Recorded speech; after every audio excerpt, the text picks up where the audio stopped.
Olá, bom dia, quase boa tarde, 11h47 da manhã, horário de Brasília. Está começando Opinião no Ar, notícia com opinião. Hoje, 12 de março, é aniversário da cidade de Nova Campina, aqui em São Paulo, Paraíso do Norte, no Paraná, e do Recife e de Olinda, ou Olinda, em Pernambuco. Parabéns para essas e outras cidades que fazem aniversário hoje, que é o Dia da Indústria do Café. E é o dia contra a censura cibernética. Abaixo a censura. Bom dia, Amanda. Bom dia, Silvio. Pelas liberdades e pelo cafezinho. Ai, que maravilha. Né, Silvio? Nessa a gente concorda. Nessa a gente concorda. Também gosto de café. Café salva. Bom dia, Rodrigo Constantino, que está na Flórida, nos Estados Unidos.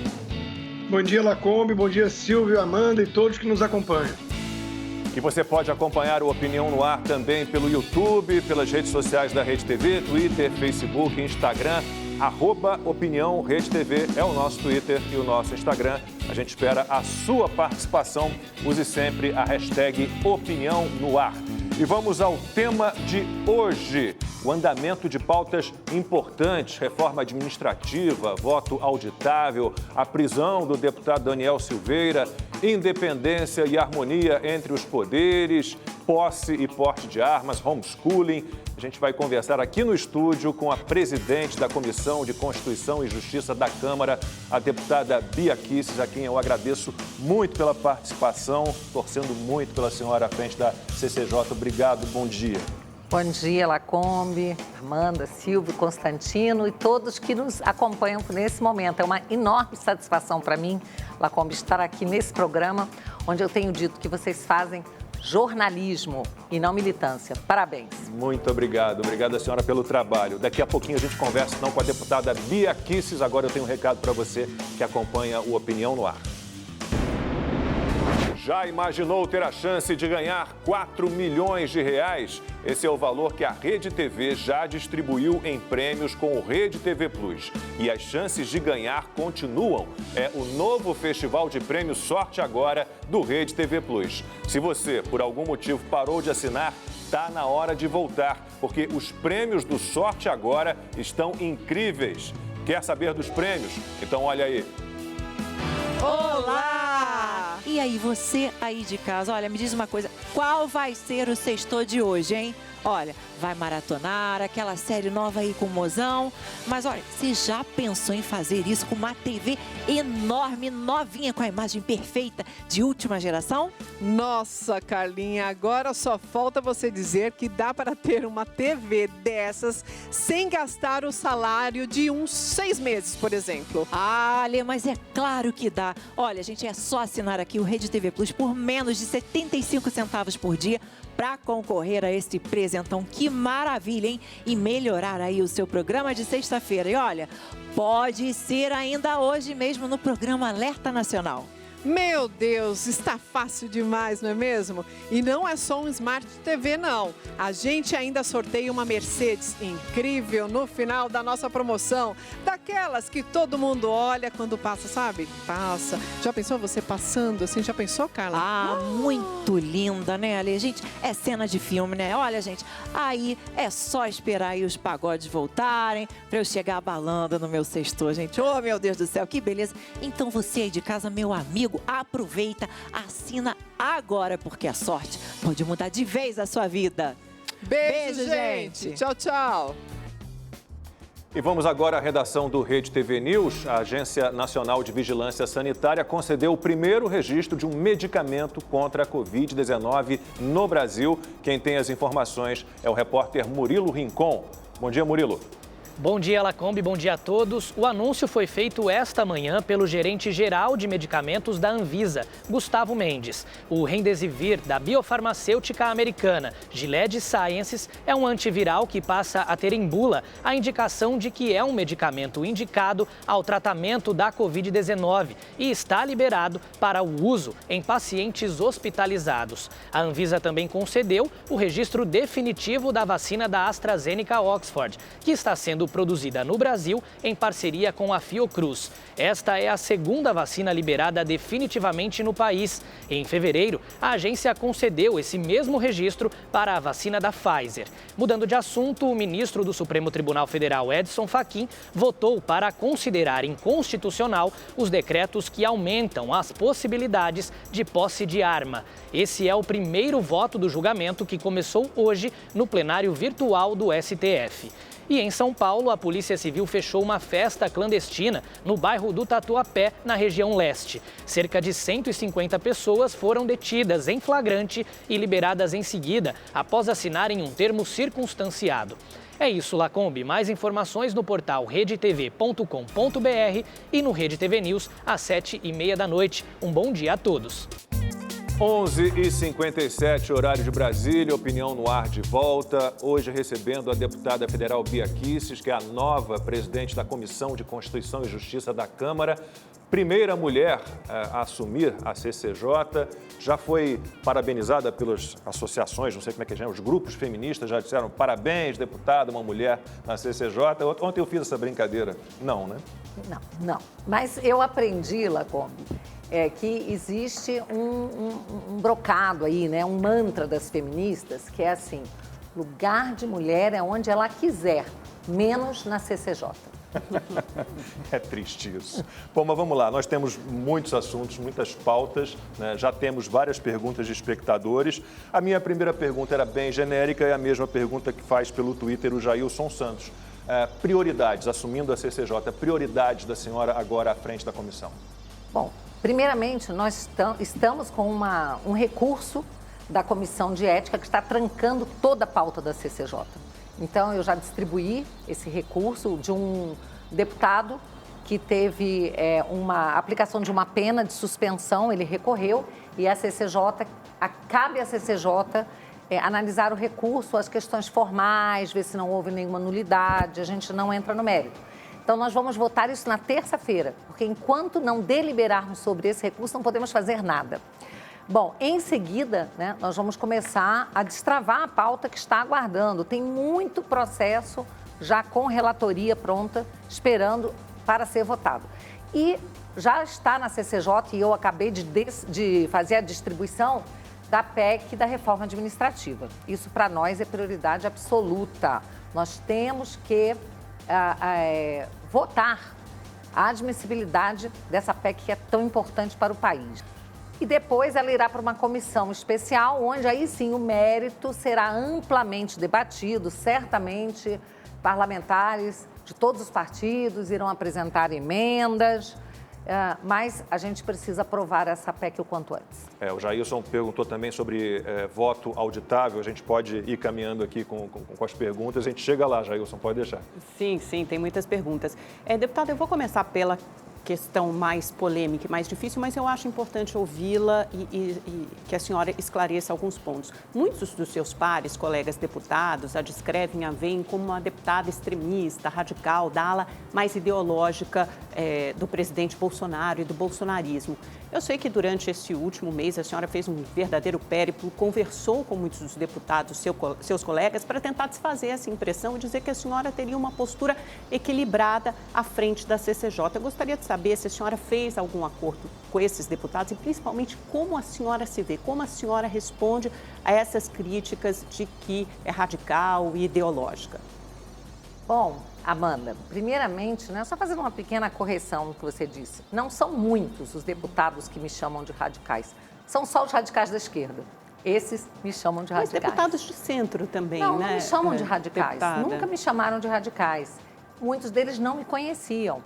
E não bastou uma primeira conversa com cada líder para que essa imagem, que era fruto de uma narrativa que a imprensa bateu no último mês, e aquelas pessoas que são de esquerda, eu diria, da extrema esquerda, fazem questão de tentar colar em mim. Então, o que acontece? Vamos falar sério.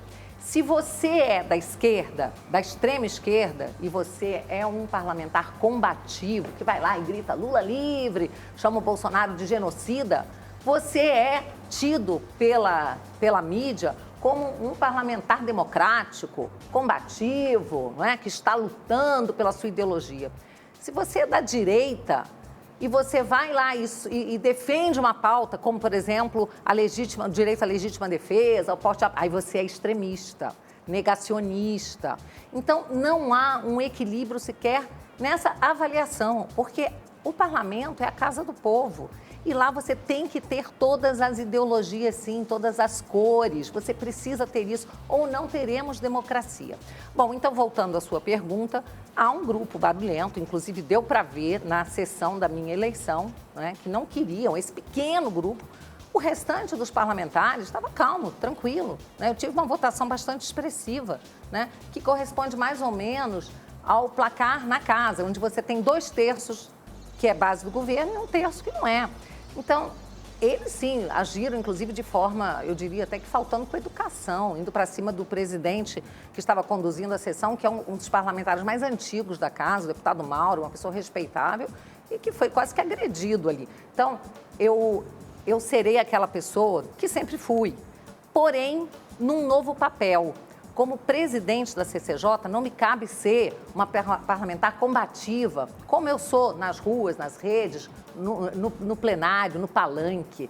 Lá eu serei como uma magistrada, né? Eu diria até que como uma maestrina, não é?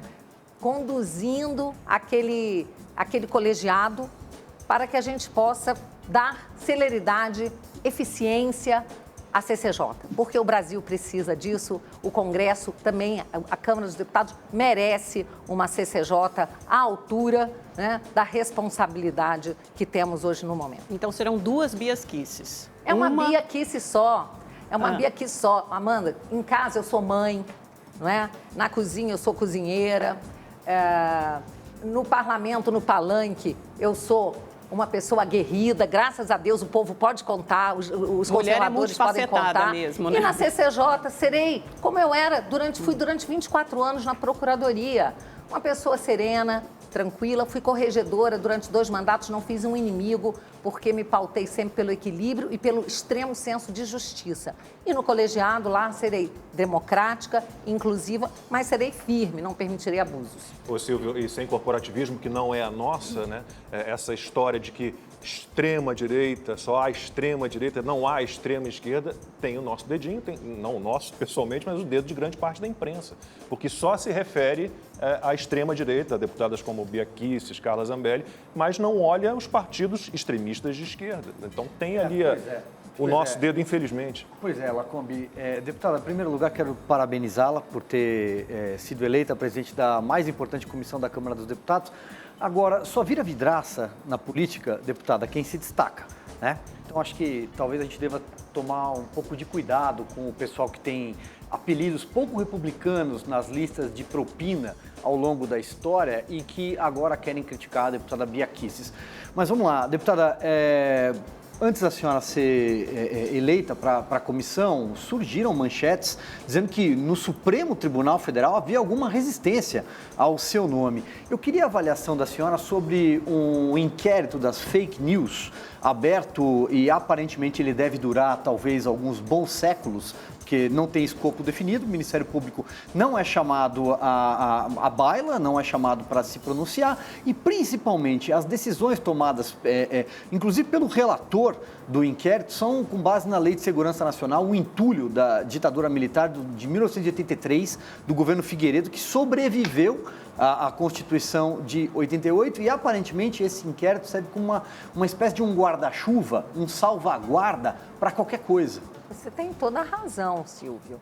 O inquérito das fake news não tem um escopo definido. Então, ele está aberto, não é, como uma espada dentro na cabeça de cada parlamentar, né, para assim, olha, se comporta direito, presta atenção com o que você vai falar, porque esse inquérito está aqui. Então, o próprio Ministério Público, né, na época, a Procuradora-Geral, Raquel Dodge, pediu o arquivamento, porque está na Constituição muito claro. O dono da ação penal é o Ministério Público, só ele pode abrir esse tipo de inquérito.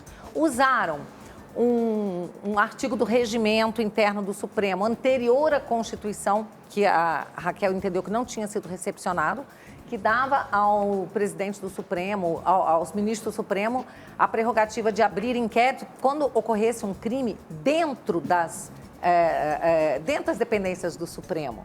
Imagina alguém entrar lá e tentar atirar num ministro, uma coisa assim, né? Roubar um processo, sair correndo. Então, havia essa previsão no regimento interno. Mas eles desconsideraram o entendimento de que não foi recepcionada essa parte do regimento. E ainda, né, o Supremo teve ministro que disse que em tempos de internet e sessão virtual, né, o Supremo é em qualquer lugar, né, que você poste alguma coisa, ali são dependências do Supremo. Então, assim, uma grande insegurança jurídica. Outra coisa importante dizer, não existe no ordenamento jurídico um conceito de fake news, não existe um tipo penal de fake news. Fake news é o quê? Mentira falsa. Então, você teria, como todo crime, a gente, no Brasil, o nosso direito penal, ele segue o sistema de dolo. Você tem que ter intenção para cometer um crime, salvo raras exceções de crimes que admitem a forma culposa. Mas, então, para uma pessoa fazer uma notícia falsa com o intuito de enganar as pessoas, ela teria que ter esse dolo, o intuito. E, às vezes, quantas vezes eu vejo na mídia uma notícia totalmente falsa. Um dia na CNN deu assim, ó, deputada Bia Kicis acorda com a Polícia Federal na sua casa fazendo busca e apreensão. Eu estava dormindo tranquilamente, a polícia nunca foi à minha casa. Eu vou acusar, então, essa emissora de ter feito fake news? Não, eles receberam uma informação, acreditaram que fosse verdade, eles não tinham o intuito de enganar o telespectador. Depois eles corrigiram. Isso também acontece conosco, às vezes, na rede. Você recebe um vídeo de uma fonte fidedigna, a própria fonte recebeu de alguém, se enganou, você posta, depois falou, ô, pessoal, desculpa, não era bem assim, estou postando aqui uma correção. Isso pode acontecer com qualquer um. Aí pronto, rainha das fake news.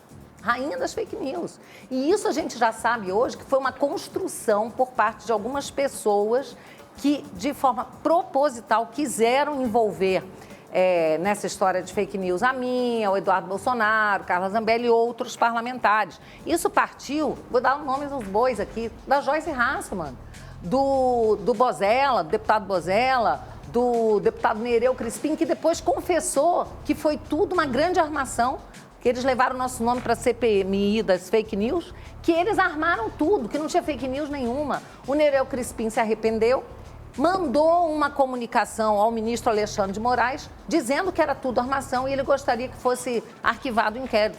O ministro não considerou esse comunicado. Pelo menos foi o que ele informou a todos nós, tá?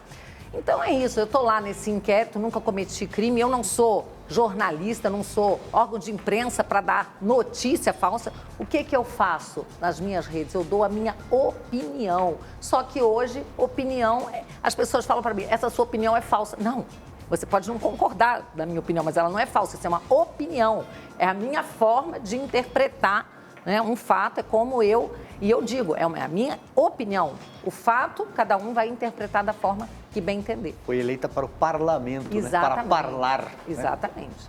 E quando eu falo, não estou falando só por mim, eu estou falando por 86.415 pessoas que votaram em mim, que no Distrito Federal corresponde, gente, a 6% do eleitorado.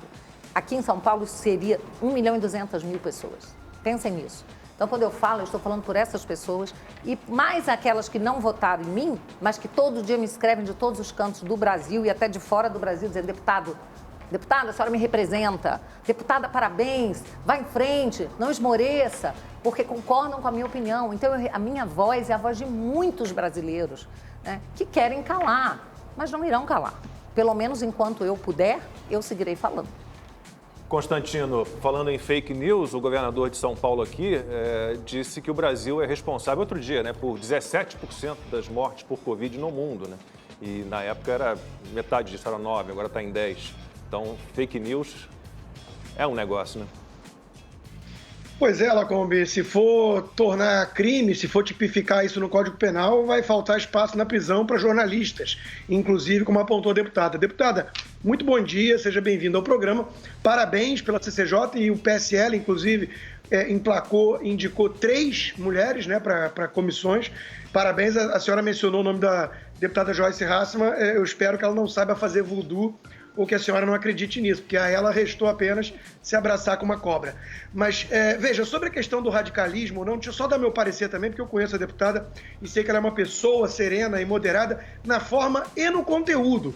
Agora, a gente pega um site de fofoca que nem um antagonista, com uma figura como o Diogo Mainardi, que é um rebelde fora de idade, chamando a deputada de radical, ele que quer uma revolução no Brasil, a gente já sabe quem é o radical na história. Ou o Globo, né? Porque tem que dar nome aos bois. O Globo estampando extrema-direita e chama o PSOL e o PT, defensores da Venezuela, de Maduro, de esquerda. Então, bom, isso aí é elogio, deputada, quando vem rótulos dessa turma. Mas eu quero falar de voto impresso, né? O presidente, na live dessa quinta, tratou do assunto com o deputado Vitor Hugo.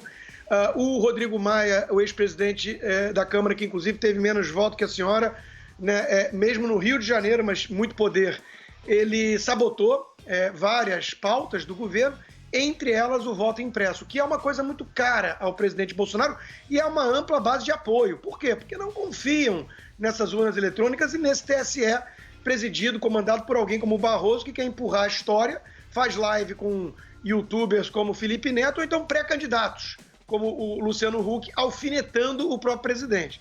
Não confiam no sistema. Alguma expectativa, deputada, de que isso vá finalmente andar agora? Sim, temos toda a expectativa de que vai andar. Estamos trabalhando para isso. A proposta é da senhora, né? Essa PEC é de minha autoria. Eu considero uma das mais importantes propostas que hoje estão no parlamento. E ela foi aprovada, tem muita gente que me fala, agora, Bia, na CCJ, o voto impresso vai ser aprovado. Deixa eu falar uma coisa, pessoal. A proposta já foi aprovada na CCJ, no dia 17 de dezembro de 2019. Agora, e foi por uma margem muito folgada, foram 33 votos favoráveis e 5 votos contra. Para vocês terem uma ideia do meu poder de diálogo, até o PT votou nessa proposta que era minha.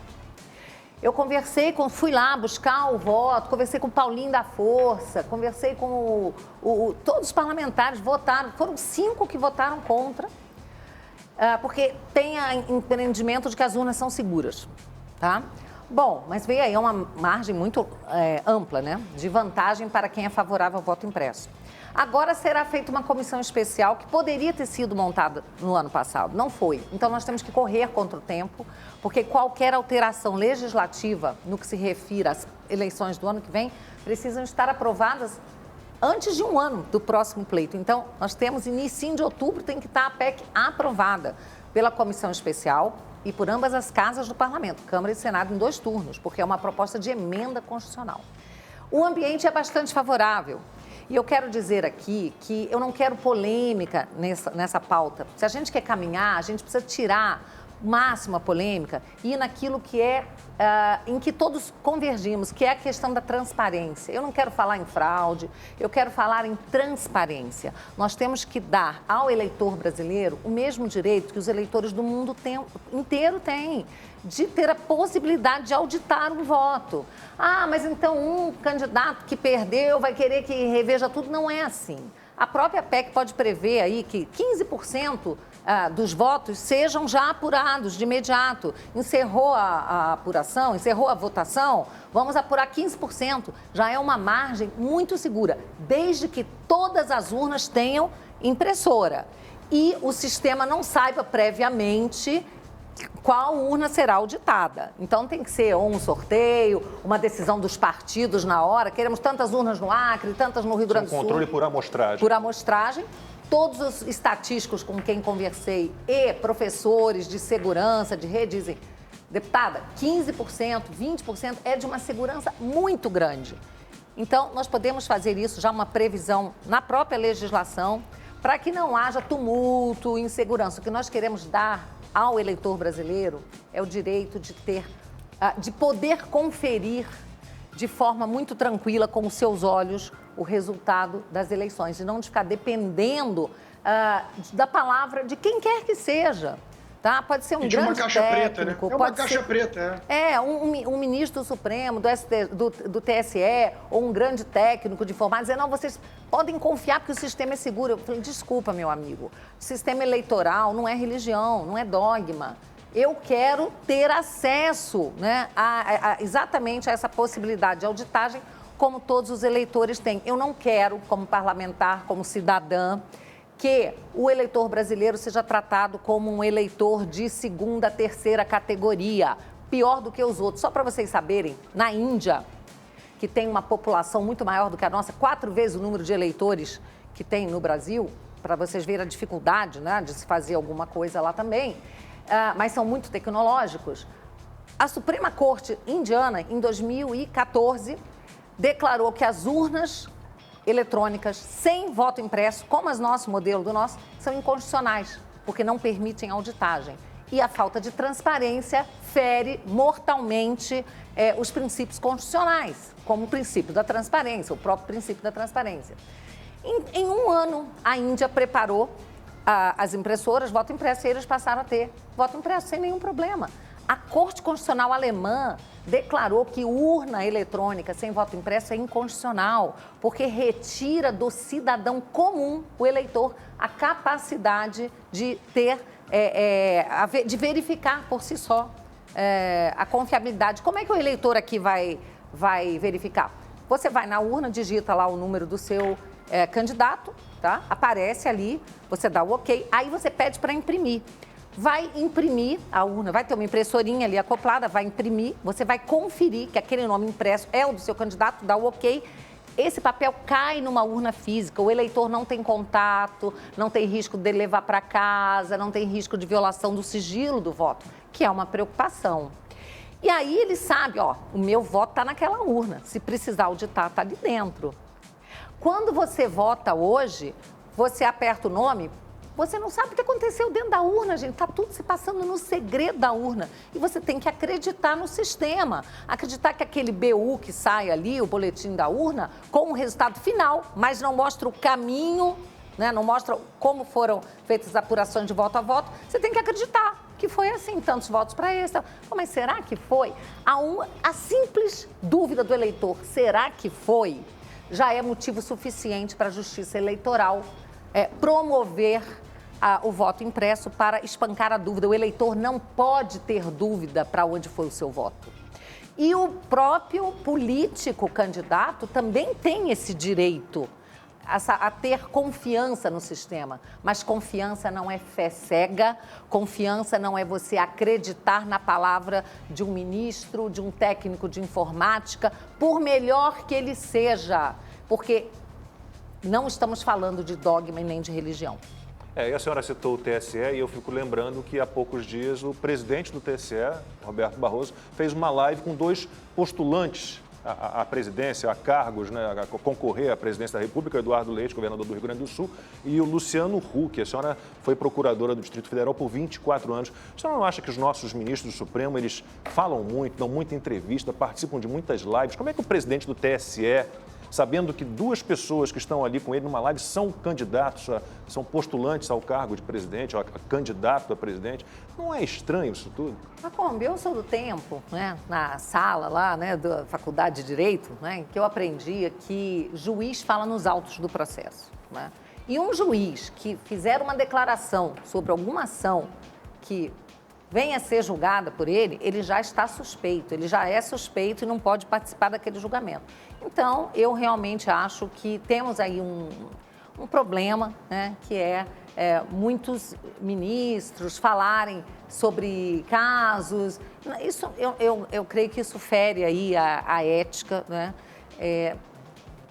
Ministro não é político, quem tem que falar é político. Hoje a gente está vivendo uma situação que é a seguinte: ministro pode falar à vontade, parlamentar que fala pode ser punido e até preso.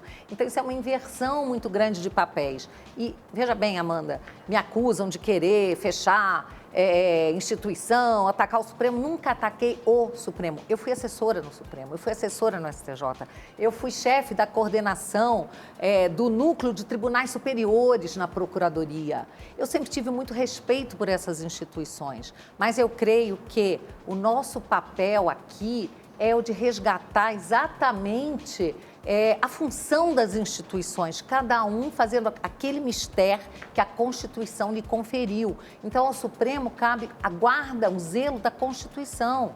Examinar, no caso concreto ou nas ações coletivas, se a Constituição está sendo respeitada. Agora, quem pode mudar a Constituição se não estiver de acordo com ela são os parlamentares. É só isso que eu quero. Eu quero que o Supremo não atravesse a Praça dos Três Poderes, para quem conhece ali Brasília, a nossa arquitetura, e venha fazer leis, tipificar condutas, criar crimes. É só isso que eu quero. Isso não pode ser considerado desrespeito à democracia, quando tudo que eu faço é trabalhar exatamente pelo respeito à separação dos poderes. Esse é o meu trabalho, é uma das coisas que eu pretendo fazer à frente da CCJ, né? E graças a Deus, né, já temos vários colegas que têm essa visão também. Nós só queremos resgatar o respeito ao parlamento, hoje tão usurpado, né, por outro poder. Eu entendo isso que a senhora diz, né, de usurpação de algumas funções que são prerrogativas do Parlamento pelo Supremo Tribunal Federal. A gente já faz alguns anos, né, que a gente vê essa judicialização da política e politização da justiça, esses dois vieses. Só que eu gostaria de voltar com a senhora em dois temas. Eu acho que o voto impresso merece mais esclarecimentos e também os atos antidemocráticos, porque neles havia faixas e cartazes muito graves que pediam o fechamento do Congresso, fechamento do Supremo Tribunal Federal. A gente via isso também em algumas declarações de pessoas que apoiavam aquele movimento. Em nenhum momento o presidente Bolsonaro condenou veementemente as pessoas que talvez tenham participado daquele protesto. Então, isso ficou muito, muito ruim, acho que pegou muito mal para a imagem. Por isso que eles foram chamados de atos antidemocráticos. 2 inquéritos foram abertos, um das fake news, que eu concordo com a senhora, tem um vício de origem insanável, e outro dos atos antidemocráticos, que foi pedido pela Procuradoria-Geral da República. Então, percorreu todo o trâmite, todo o rito correto. E depois, esse inquérito também quebrou o seu sigilo bancário, fiscal, né, para ver se alguma parte do seu dinheiro da cota parlamentar havia sido usado para promover esses atos, para fazer propaganda desses atos. Então, gostaria que a senhora esclarecesse essa posição, né, quando a senhora participou desses atos, desses protestos e também referente à sua cota parlamentar. Pois não. Bom, em primeiro lugar, né, não sei se todos já sabem, mas esse inquérito dos atos antidemocráticos, né, ele já teve um relatório. Nós temos aqui, Java, se você puder colocar, por favor, aquelas manchetes que a gente tinha separado sobre a investigação da Polícia Federal. Está aí, ó. A Polícia Federal diz ao STF não ter encontrado ainda indícios contra bolsonaristas em inquérito de atos antidemocráticos. Esse ainda fica por conta quase um ano. Folha. Esse ainda fica por o ainda conta está na deles, Folha, né? E está na Carta Capital. Se a gente puder, tem mais Gazeta do Povo, obviamente não tem o ainda. Na verdade, não tem ainda, não. A Gazeta do Povo está aí. Não tem o ainda também na Gazeta do Povo. Mas assim, na verdade... Depois de um ano ainda. O inquérito continua, né? O inquérito continua, mas uma hora ele vai ter que ser encerrado. Abriram meu sigilo fiscal e não acharam absolutamente nada. Então, o que eu quero dizer, Amanda, é o seguinte: eu sou uma pessoa democrática por natureza e por formação jurídica.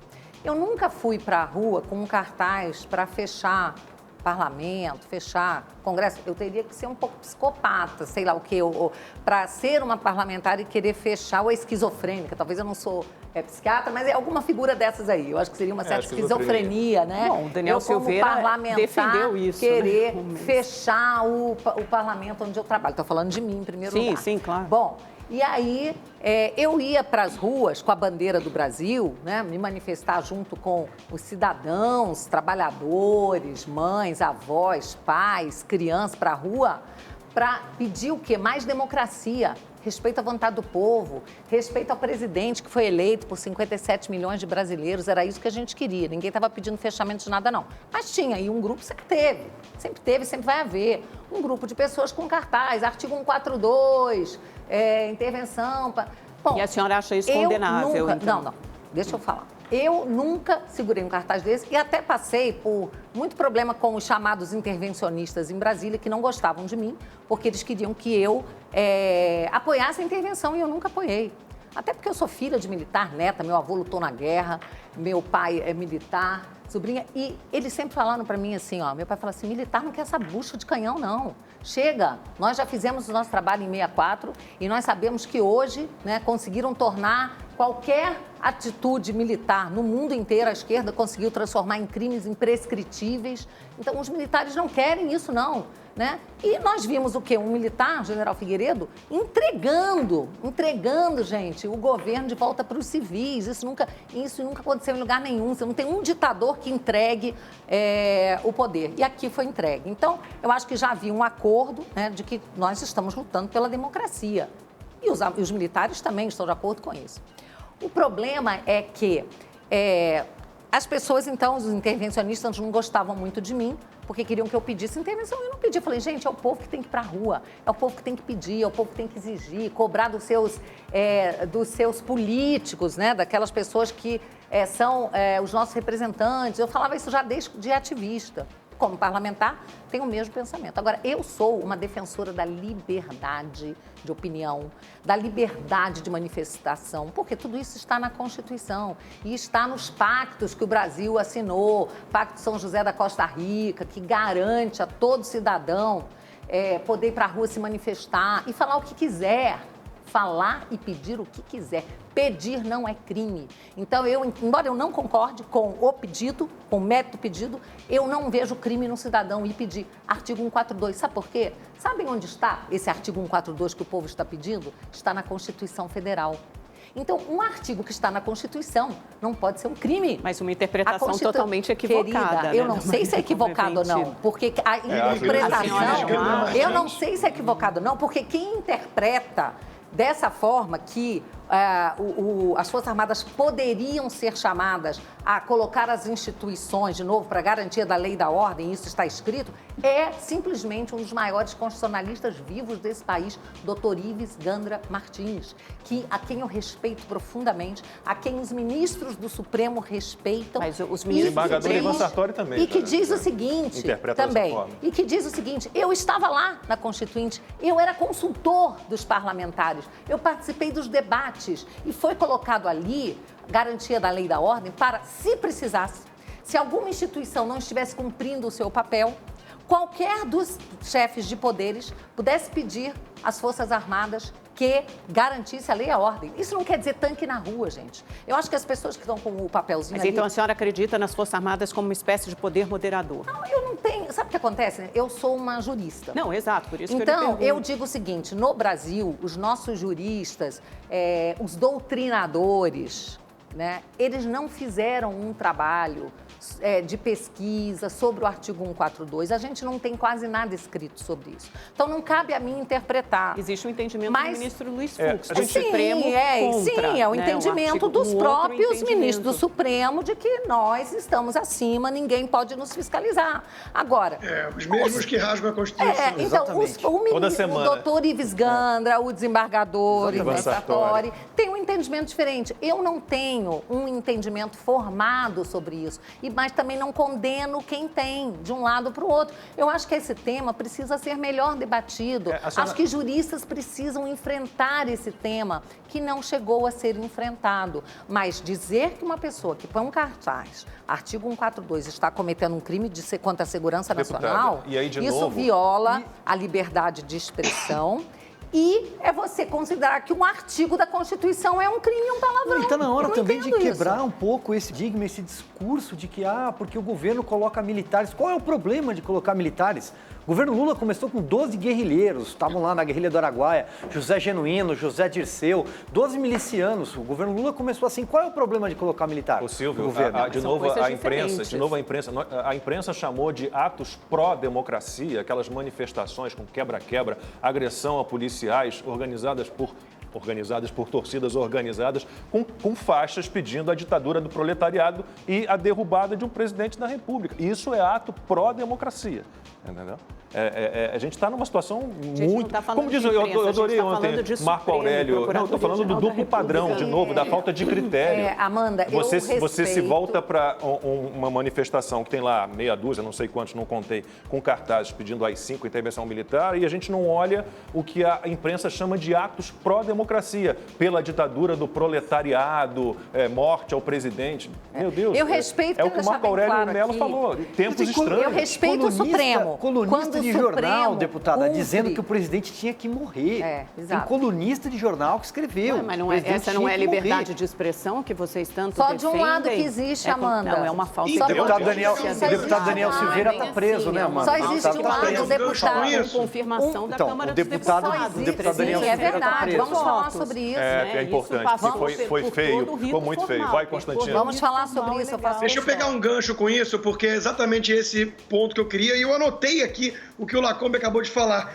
dos atos democráticos segundo a mídia, né? Que odeia o presidente e aplaude até Black Bloc, torcida organizada. Mas eu quero falar desse duplo padrão e usar ainda a prisão do deputado Daniel Silveira e o pedido de prisão, e agora do PGR, de banimento da rede social e de afastamento do Twitter, do própria Câmara, do humorista Danilo Gentili, que falou lá seria heróico quem entrasse lá e desse uns supapos em todos os deputados, né?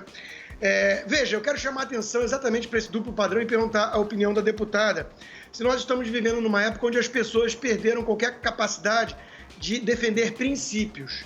O Danilo Gentili é alguém que todo mundo tem direito de achar boboca, de mau gosto. Aliás, ele me parece até alguém bem limitado, né, do ponto de vista cognitivo, porque eu saí em defesa do princípio e falei exatamente isso. Falei, é absurdo pedir a prisão do humorista, mesmo que ele tenha extrapolado, óbvio, e ele não tem imunidade parlamentar. Ele foi lá e recusou a minha defesa a ele, né, falando que eu sou um vendido e tudo mais. É leviano, isso aí é outra história. Mas o ponto não é esse, o ponto é que eu não estava defendendo ele. E isso é que eu queria que a deputada comentasse. As pessoas não entendem mais o que é defender princípio nesse país. Não me importa se eu sou contra ou a favor do sujeito. Eu estou aqui deixando claro que o Danilo Gentili é alguém limitado, com um pensamento de esquerda e que eu considero abominável. Agora, ele tem direito de se expressar. E o que nós temos que fazer é cobrar o mesmo critério. Como é que você vai mandar prender o cara que atacou verbalmente os ministros do Supremo, mas vai deixar livre o jornalista que pede a morte do presidente, a atriz que quer esfregar o rosto do presidente no asfalto quente? Onde é que está o critério objetivo? Onde é que está a defesa de princípios, deputada, nesse país? Exatamente, Constantino. E eu sou uma defensora dos princípios. Eu sempre falei o seguinte, que eu não me regozijo, eu não celebro uma injustiça feita a um inimigo meu. Não celebro, porque hoje pode ser a um inimigo, amanhã será um amigo ou até mesmo a mim. Mas a gente vê poucas pessoas realmente se importarem com isso. Parece que virou ficou uma coisa tão polarizada que a pessoa quer que o outro se ferre de qualquer jeito. Eu tenho visto, gente, é assustador. A pessoa, se é alguém conservador, de direita, que posta uma notícia de que o pai ou a mãe morreu de Covid, entra a gente xingando, falou, bem feito, você é negacionista, morreu mesmo, tomara que morra o resto da família. Eu fico chocada, o meu espírito não cabe esse tipo de coisa. É a mesma coisa do outro lado, acontece, né? sim, é isso que eu tô falando, acontece de todos os lados. Mas é porque respeitar todo mundo. Acontece de todos os lados, mas eu confesso que eu vejo muito mais acontecendo, né, os ataques... O ódio do bem. Aos o ódio do bem. E por quê? Porque o ódio do bem mas tem um sabe o que salvo-conduto. acontece? Por conta do duplo padrão, eles têm um salvo-conduto. A diferença é a seguinte, quando alguém do nosso lado faz uma manifestação como essa, ele é repudiado pelos pares. Nós mesmos vamos lá e falamos, pô, cara, que feio, não faz assim, não é assim, nós não somos desse jeito. Quando fazem lá, é lindo, até a imprensa aplaude, é o tal ódio do bem. É a história da senhora na CCJ, a senhora é de direita, nenhum grupo feminista vai dar parabéns para a senhora, porque não é a questão, não é o ato em si, é a pessoa. Não, exatamente. No caso do Daniel, por exemplo, né, nessa coisa dos princípios, quando eu assisti o vídeo, eu não gostei. Eu liguei para o Daniel, eu consegui ver o vídeo na segunda-feira à noite. Ele foi divulgado na terça, mas já estava rolando em algum lugar, eu recebi... Acabou de acontecer, deputado, esculacho o Supremo. Eu falei, nossa, quem será o deputado? Quando eu liguei e vi que era o Daniel, eu assisti o vídeo inteiro e eu fui ficando, assim, chocada com o vídeo. Eu liguei para ele. 2 minutos para meia-noite. Tem até o registro. Eu liguei, ele não atendeu, ele já estava dormindo. Aí eu mandei o vídeo para o Major Vitor Hugo, nosso líder, liguei, ele também não atendeu. Falei, caramba, isso vai dar um problema muito grande para o Daniel. Fiquei preocupada. No dia seguinte ele me ligou. Oi, Bia, tudo bem? Você ligou? Eu falei, Daniel, eu assisti seu vídeo, cara, isso vai dar muito problema para você. O ministro Alexandre vai mandar te prender. Ele falou, que isso, imagina, eu sou um parlamentar. Eu falei, Daniel, ele vai mandar te prender, cara, vai mandar te prender hoje. Ele não acreditou, porque ele confiou na imunidade parlamentar. Eu falei, Daniel, pelo amor de Deus, cara, que vídeo é esse e tal? Mas ele confiou na imunidade parlamentar. Quando foi 11 da noite, naquela terça-feira de carnaval, ele entrou no grupo e falou, estou com a Polícia Federal aqui, mandado de prisão do ministro Alexandre. Eu falei, ai, meu Deus do céu. Mandado de prisão em flagrante. A senhora ficou chocada e preocupada com o vídeo, porque a senhora identificou uma série de erros lá. Mas não identifiquei nenhum crime. Mas o Supremo... Inafiançável, então... Identifiquei palavras ofensivas, identifiquei exageros demais, identifiquei coisas que eu considero grosseiras. Sim, deputada, muito grosseiras. O vídeo é de muito mau gosto. Exatamente. Ele cometeu equívocos. A questão é o que diz a lei. Ruim. Não, eu acho que vocês estão sendo muito leves na interpretação de vocês, Amanda, gente. tem outros parlamentares de que mau não gosto. são chamados de bolsonaristas que já falaram coisas piores. Alexandre Frota. A pergunta o Vadir Damus, do crime PT, inafiançável? que foi não. presidente da OAB, falaram coisas Mandado piores. de prisão em flagrante, não existe. Não há crime, por quê? A nossa Constituição, no artigo 53, ela fala o seguinte, parlamentares são imunes. A palavra imune, gente, ela é muito forte. Ela significa que o tipo penal, o crime, não consegue chegar lá. O parlamentar, pelas suas palavras, votos e opiniões.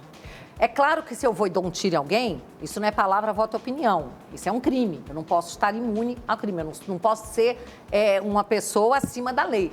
Mas a imunidade, ela não é um privilégio do parlamentar. Ela é uma prerrogativa do parlamentar e do parlamento para garantir a democracia. Mas também não pode ser um salvo-conduto para solapar essa democracia. A Constituição diz o seguinte... Então em 2005, proíbe Partido Comunista, Amanda. Proíbe todos os partidos comunistas. 2005, não é em isso. 2005 ou 2006, agora não lembro, ainda houve uma emenda constitucional para colocar uma palavrinha, para deixar mais claro para todo mundo que a gente não pode ser punido por palavras, opiniões e votos. Essa palavrinha é quaisquer. Eu peço às pessoas que olhem no dicionário o que significa quaisquer. Então, ali está escrito que parlamentares são imunes por quaisquer votos, palavras e opiniões. Quaisquer. Pode ser um palavrão horrível, pode ser uma coisa horrorosa que eu falo de alguém, pode ser uma injúria, mas quaisquer, está na Constituição. Ou eu acredito... Bolsonaro é réu pelas ofensas à deputada Maria do Rosário. O deputado Bolsonaro, à época, eu falei isso, eu tive a oportunidade de falar, inclusive, no Supremo, que era o único parlamentar que não gozava da imunidade prevista no artigo 53 da Constituição. Mas o Supremo entendeu assim? Sim, o Supremo entendeu, Amanda. Eu tenho o direito de interpretar diferente. Não, claro, a senhora tem todo o direito de Eu discordar. entendo, eu estudei muito, eu fui procuradora, eu não preciso concordar. Eu tenho que... A gente é obrigada a acatar a decisão, mas não precisa concordar e acreditar que está certo. Até porque, se a gente for olhar o histórico do STF nos últimos tempos, desde o fatiamento do processo de impeachment da presidente Dilma... Como parlamentar, eu tenho que reagir a alguma conduta de ministros do Supremo que eu considere que estão extrapolando o mistério constitucional deles, que estão indo contra a Constituição. Então, vamos lá, Amanda, o Supremo que disse... A Constituição diz que era proibida a reeleição de presidente da Câmara ou do Senado na mesma legislatura. Teve 5 ministros que disseram que podia. Então, porque eles são ministros do Supremo, eu tenho que dizer que está certo? Não, claro que não é grave, eu concordo, tanto que eles não referendaram essa decisão. Quer dizer, a maioria... 6-5 por foi um feio. voto. Tá? Poderia, isso é muito frágil. Então, se tivesse sido 6-5, eu ia ter que dizer que, não, gente, a Constituição não diz isso que eu estou lendo, porque o Supremo disse que não é. Eu acho que são coisas muito diferentes. diferentes. Isso é uma postura, eu acho que é exatamente igual. Eu acho que é a questão de você dar ao Supremo um crédito, né, acima da própria lei, acima da própria Constituição, dizer que tudo que eles decidem é o que está na Constituição. Não, existe um princípio, é um princípio de interpretação, de exegese, que fala que você não interpreta a lei ou a Constituição contra texto expresso da Constituição. Tem voto do ministro Celso de Mello que eu citei em várias oportunidades, que eu falava, o ministro Celso de Mello diz que não cabe ao julgador interpretar a Constituição contra texto expresso da Constituição. Quando você esquece ali a palavrinha quaisquer, esquece ali a palavra imunidade, você está interpretando a Constituição contra texto expresso. E aí, agora também vamos trazer para o Congresso a responsabilidade que lhe cabe. Eu ia falar, porque deu a última podemos palavra. deixar essa análise da votação na Câmara para daqui a pouquinho, antes eu tenho um recado para você que acompanha a Opinião no Ar.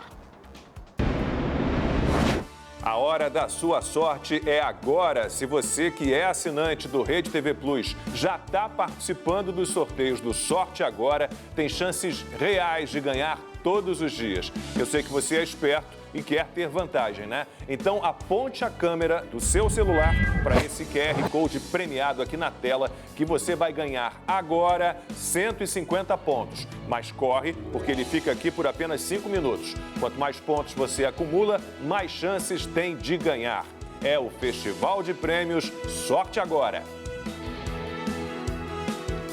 12h41, horário de Brasília. Continuamos aqui a nossa conversa com a deputada Bia Kicis, nova presidente da CCJ. Estamos em primeiro lugar entre as lives jornalísticas mais vistas simultaneamente no YouTube. Batemos o nosso recorde de visualizações simultâneas, acima de 20 mil. Que bom. Bom, deputada, falávamos aqui da prisão do deputado Daniel Silveira e a gente teve a Câmara referendando a decisão do STF. 364 votos a favor da manutenção da prisão, apesar dessa prisão ser ilegal e inconstitucional. O que levou a Câmara a talvez fazer um pré-julgamento do deputado e não se voltar para a legalidade ou ilegalidade da decisão do STF? Perfeito. Eu acho que houve realmente um equívoco. Eu vou dizer por quê. Eu fui uma dos 130 parlamentares que votou pela soltura do Daniel, mas porque eu tenho uma compreensão jurídica muito profunda, dado o meu histórico. Tem parlamentares lá que são pessoas muito simples, que vieram da atividade rural, que estão lá, que representam uma parcela muito importante da sociedade, que trabalha com o agro, às vezes agricultura familiar, isso aquilo, mas que são pessoas que não têm um entendimento jurídico muito grande. No dia que saiu o vídeo, a leitura que estava sendo feita é que o Daniel seria solto. Os parlamentares, não, que absurdo, prender parlamentar, que absurdo, que absurdo, que absurdo. Quando as pessoas começaram a assistir ao vídeo, as pessoas começaram a ficar chocadas, como você ficou, como eu fiquei, chocadas com o teor do vídeo, com o peso das palavras, né, dos ataques. Só que tem uma coisa que é o seguinte, a Constituição determina que num caso como esses, a Justiça não pode criminalizar, nem o Ministério Público, não pode criminalizar o deputado, mas o Conselho de Ética tem obrigação de atuar.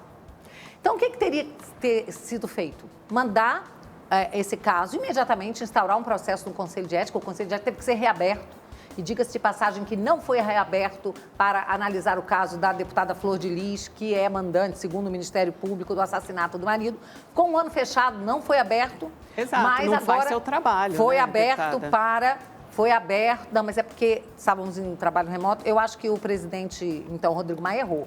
Acho que ele deveria ter aberto o Conselho de Ética. Poderiam ser reuniões virtuais. É o mínimo, claro. Não teria problema, tá? Eu sou dessa opinião. Mas, enfim, o presidente, então, Arthur Lira, mandou abrir imediatamente o Conselho de Ética. E o caso do Daniel foi para lá. Ele está sendo agora julgado lá. E esse seria o caminho natural, o caminho legal, constitucional. Mas, à medida que os deputados foram vendo o vídeo, eles foram ficando muito chocados. E aí eles falaram assim, eu acho que aquele extrapolou. Ou alguns ainda falaram assim, não, mas o Supremo está dizendo que não é por questão de opinião, foi crime contra a segurança nacional, lei de segurança nacional. Então foi criando um burburinho, uma confusão. Houve também, a gente sabe, que houve pedido. A Siri faz a pesquisa Programas ao vivo. Já aconteceu comigo também. Ela do nada, ela resolve fazer uma pesquisa celular fala pra gente. sozinho, Ela quis participar da opinião. Mas, enfim, houve também, assim, eu fiquei sabendo que houve ligação por parte de alguns ministros do Supremo, para alguns parlamentares, pedindo para colaborar com o Supremo, aquela coisa toda. E aí, houve essa decisão, sim, a meu ver, equivocada e lamentável, tá? Um dia triste para o parlamento, em que o parlamento validou uma decisão claramente inconstitucional por parte do Supremo Tribunal Federal. Foi uma decisão democrática, né? Tomada pela maioria legítima do parlamento. Ela foi tomada pela maioria, só que eu estou dizendo aqui que, a meu ver, equivocada e inconstitucional. Mas erramos. Agora, o que está acontecendo nesse momento? Eu posso falar para vocês? Está havendo um incômodo muito grande no parlamento com a demora da soltura do Daniel. Que faz um mês agora, dia 16. Já faz um mês, dia 16. Então, eu já estou ouvindo vários parlamentares que votaram a favor da prisão falar assim, não dá. Eu já vou começar a me manifestar aqui o meu desacordo, o meu desagrado, está errado. Onde já se viu uma prisão em flagrante durar tanto tempo assim? Ele tem direito... Nem os piores criminosos nesse país ficam presos tanto tempo. O cara é preso num dia, no dia seguinte um habeas corpus solta lá o maior traficante do país, solta isso, solta aquilo, estuprador. E o Daniel está preso pela sua opinião, porque já estava também muito claro para as pessoas que ele não cometeu crime contra a segurança nacional. Crime contra a segurança nacional, meu filho, você joga uma bomba, outra coisa, a Lei de Segurança Nacional... Tem uma denúncia da PGR A Lei sentido, de Segurança né, Nacional diz que você ofender presidente de um dos poderes, então é o presidente da República, Crime o presidente do Congresso Nacional, o MST comete ou todo o dia, presidente do Supremo. Os ministros, por mais excelsos que sejam, não são presidentes de poder. Então, eles não estão protegidos pelo texto da Lei de Segurança Nacional. Tá? E o Daniel ainda falou assim, eu só respeito o ministro Fux. Então, ele não atacou o presidente do Supremo, que poderia se considerar que teria um crime contra a Lei de Segurança Nacional. Todas essas pessoas que ofendem o presidente da República podem ser agora denunciadas por estarem exatamente cometendo crime contra a Lei de Segurança Nacional, porque lá está escrito isso, ofender o presidente de um dos 3 poderes. Então, quem chama o presidente de genocida, se nós formos dar o tratamento igualitário, essas pessoas podem ser denunciadas pela Lei de Segurança Nacional. O Daniel não atacou o presidente do Supremo, então ele não cometeu crime contra a Lei de Segurança Nacional. Nós temos que ler a lei, minha gente, não basta ficar de tititi na internet. Só um minutinho, ouvindo. olha, a PGR faz uma denúncia nesse sentido, que deve ser acatada pelo Supremo Tribunal, e esses jornalistas até que chamaram o presidente de genocídio, outras coisas, alguns já são investigados, né? A pedido do Ministério da Justiça, tem relatórios, tem atos que são considerados autoritários por muitos outros. Então, só para fazer esses 2 pontos. Deputada, eu queria trazer aqui para a nossa conversa um tema que é o grande tema, eu acho que hoje no Brasil, né? Que é a questão do lockdown. Eu acordei hoje batendo o olho nas manchetes, nas notícias, fiquei um pouco estarrecido, por exemplo, com uma declaração do doutor José Medina, é o presidente do tal Centro de Contingência da Covid-19 aqui no estado de São Paulo. Ele disse o seguinte, tá? Isso está na internet, pode entrar quem quiser. Guardem as suas máscaras para o Natal. O Procurador-Geral de Justiça do estado de São Paulo, Mário Sarrobo, também deu uma declaração ontem, eu até citei aqui no programa, dizendo o seguinte, olha, temos que fechar os templos, fechar as igrejas, parar o futebol e quem precisar falar com Deus, usa o seu iPad, usa o seu iPhone para falar com Deus. Esses bem alimentados tecnocratas de sapatênis, eles não conhecem o Brasil. Eles não conhecem a realidade, inclusive aqui no estado de São Paulo, eles não conhecem a Brasilândia, eles não conhecem Paraisópolis, eles não conhecem Capão Redondo, eles não conhecem a periferia de São Paulo. Eles não sabem que, para muitos pais de família, a escola é importante para além dos estudos e de um futuro, ou da esperança de um futuro melhor. A merenda é importante, porque essa turma do risoto não sabe como é que é ficar sem aula, ficar sem merenda e... Com base nessas declarações, deputado, e aí vai aqui a minha pergunta, a impressão que fica é que esse jogo político, que a pandemia vai acabar no mundo, mas no Brasil ela vai até outubro de 2022, contra o presidente Jair Bolsonaro. Eu queria a avaliação da senhora. Ela vai ser mais ou menos o que aconteceu nos Estados Unidos. Quem ouviu falar de pandemia nos Estados Unidos após a eleição do Biden? Né? Não tem mais. Não, mas acabou, mas é porque os casos caíram acabou, muito. Né? Acabou, não tem mais pandemia. Ela melhorou, ela diminuiu né? muito, deputada. Bom, isso graças aí... ao Biden. Graças ao Biden, pois é. Bom, mas de qualquer forma, o que eu vejo é o seguinte, eu sou uma pessoa que eu não gosto de falar a respeito das coisas de forma leviana. Eu sempre pesquiso, estudo, vou atrás antes de dar uma opinião, tá? Muitas pessoas podem discordar da minha opinião, mas eu procuro dar uma opinião embasada. Muitas vezes me perguntam um tema, eu falo, eu prefiro não falar sobre isso porque eu não sei, eu não conheço, eu não quero ficar aqui chutando. E essa questão da pandemia, eu tenho conversado com muitos médicos, conversado com cientistas, ouvido vídeos, eu estou estudando isso. E o que eu sei é que ninguém sabe nada. O que eu sei é que não existem muito mais dúvidas do que certezas. Mas algumas certezas são consideradas válidas, outras são consideradas negacionismo. Então, por exemplo, tem cientista para todo lado. Tem cientista que fala que máscara salva vidas, que máscara impede a contaminação. Eu, por via das dúvidas, se eu vou num lugar que tem muita aglomeração, eu coloco a máscara. Mas se eu estou na minha casa, se eu estou num local com pessoas com quem eu convivo sempre, a gente mantém uma certa segurança, como a gente está mantendo aqui uma certa distância, não vou usar máscara. Eu não vou fazer exercício físico de máscara, porque eu já ouvi de cardiologistas que eles ficam morrendo de medo de ataques do coração de uma pessoa que está correndo na esteira de máscara, que é um perigo. Então, você tem que levar em consideração todas essas coisas, e não apenas o bordão, máscara salva vidas. Ela pode salvar em alguns casos e ela pode não salvar em outros. Ela pode até trazer muitos prejuízos em outros casos. Uma vez, eu postei uma foto que um seguidor meu de São Paulo me mandou, do nariz dele, com uma ferida horrorosa. E ele disse que o médico dele falou para ele que aquela ferida foi uma bactéria oportunista que ia acabar com o nariz dele, que, por sorte, ele procurou o médico a tempo de usar antibióticos contra aquela bactéria, por causa do uso da máscara. Falou assim, sim, a máscara ela pode causar isso. Quer dizer que todo mundo que usa máscara vai ter bactéria no nariz? Não. Mas quer dizer que a gente tem que saber que a máscara pode causar problemas. Então, não pode ser essa coisa de você sair condenando alguém porque essa pessoa não está usando a máscara, como se ela fosse uma genocida responsável pelas mortes pelo vírus. Porque o que a gente está percebendo é que esse vírus, ele é terrível. Ele é terrível. Mas que em alguns casos, né, tem pessoas que têm alguns sintomas leves, passam um pouco mal, né, como várias pessoas que eu conheço, tem febre uns dias, perde o paladar, mas depois se recuperam. Outras vão para o UTI e morrem. Então, assim, a gente sabe que depende muito do organismo da pessoa, da capacidade de reagir.